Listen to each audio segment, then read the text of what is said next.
Selamat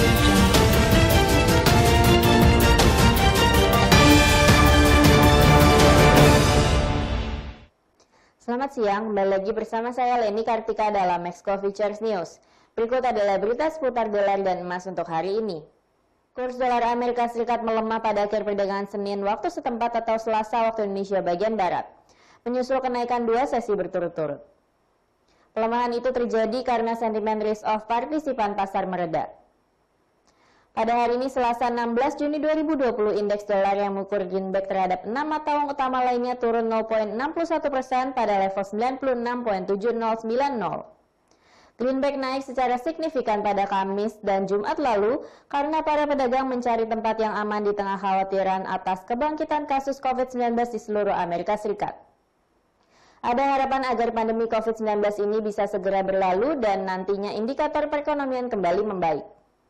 Pada akhir perdagangan New York, euro naik menjadi 1.1315 dolar dibandingkan dengan 1.1234 dolar pada sesi sebelumnya.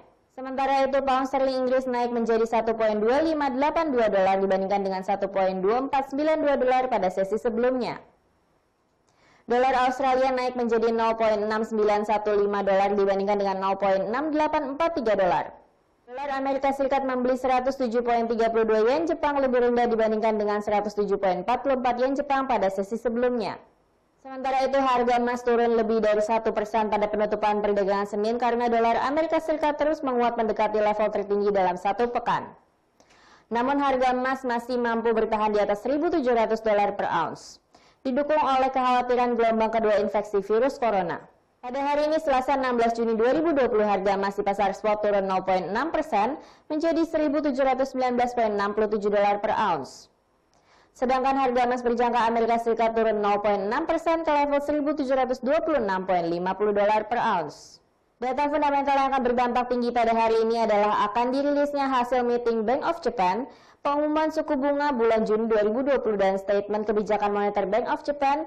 Data ini akan berdampak tinggi pada Japan Yen. Pada meeting terakhir 22 Mei lalu, Bank of Japan memutuskan untuk mempertahankan suku bunga acuan pada level minus 0,1% dan meluncurkan program pinjaman baru senilai 30 triliun Japan Yen untuk mendukung perekonomian yang terdampak oleh pandemi COVID-19.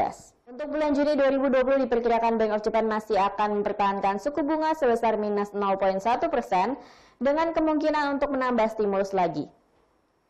Lalu pada pukul 13 waktu Indonesia bagian Barat akan rilis data jobless claims Inggris bulan Mei 2020.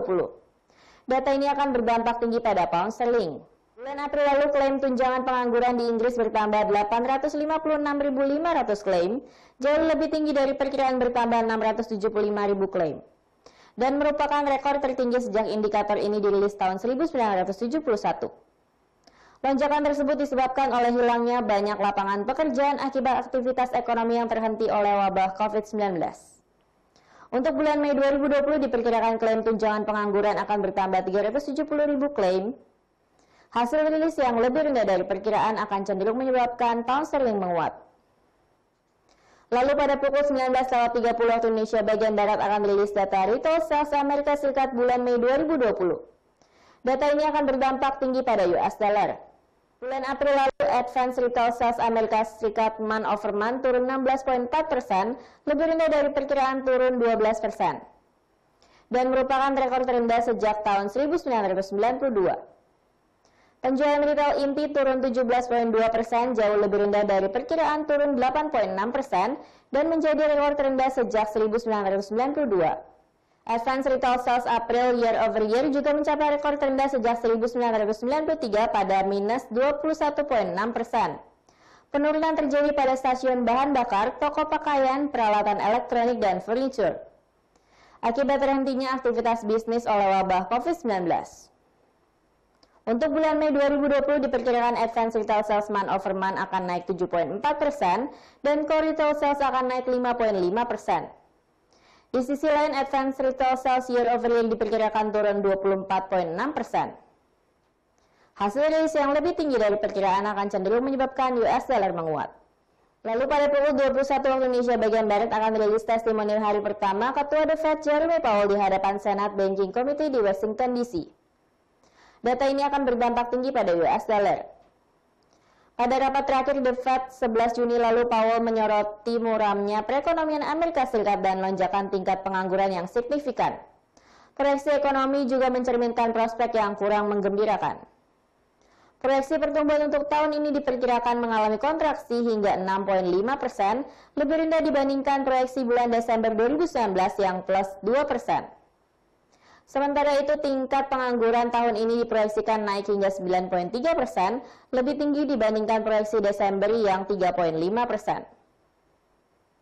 Penyampaian testimoni Powell diperkirakan tidak jauh berbeda dengan pernyataan pada rapat terakhir The Fed.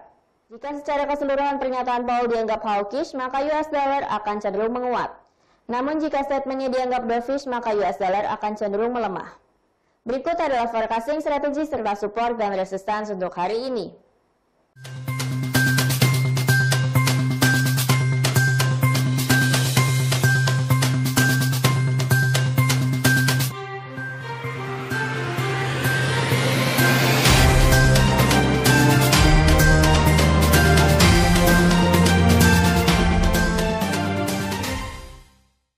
Sekian berita untuk hari ini. Terima kasih atas perhatian Anda dan sampai jumpa.